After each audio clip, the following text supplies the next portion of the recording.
Oggi ho concordato appunto con Suor Lenzi di aprire i posti a San Camillo da subito, già da oggi, e contemporaneamente oggi mi troverò con i miei collaboratori per sostanzialmente chiudere delle attività a Vittorio Veneto. Riapre a Treviso il Covid Hospital e la sanità trevigiana si riorganizza per affrontare l'impennata di contagi e ricoveri. Le prime restrizioni riguardano l'ospedale di Vittorio Veneto. In particolare cosa? La Quick Surgery, la Day Surgery, la parte, metà della parte generalista della medicina, per poi arrivare ovviamente nel momento in cui servisse a far diventare totalmente l'ospedale di Vittorio Veneto Covid Hospital.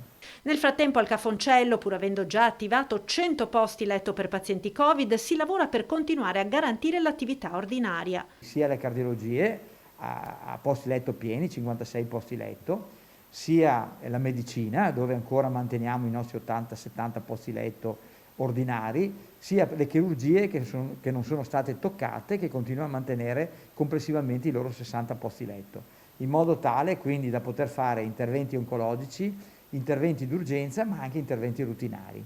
Verrà invece ridotta a Treviso la riabilitazione con una trentina di posti letto che verranno dedicati ai pazienti Covid. Continua intanto a ritmo serrato l'attività dei tamponi, impegnativo il fronte scuole con 49 classi in quarantena e 107 in automonitoraggio, mentre sono 794 nella Marca gli studenti positivi dall'inizio della scuola.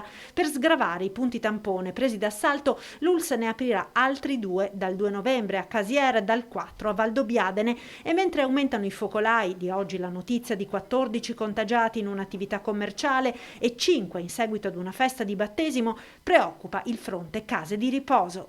36 ospiti positivi, quindi rispetto a 3 giorni fa più 8 persone, e gli operatori sono aumentati anche qua, più 9 rispetto a 3 giorni fa, siamo a 35 operatori positivi. La raccomandazione che diciamo va verso gli operatori: cercate di usare il distanziamento, di usare le mascherine, perché come sappiamo purtroppo il virus si prende all'esterno e poi si porta all'interno dei centri servizi.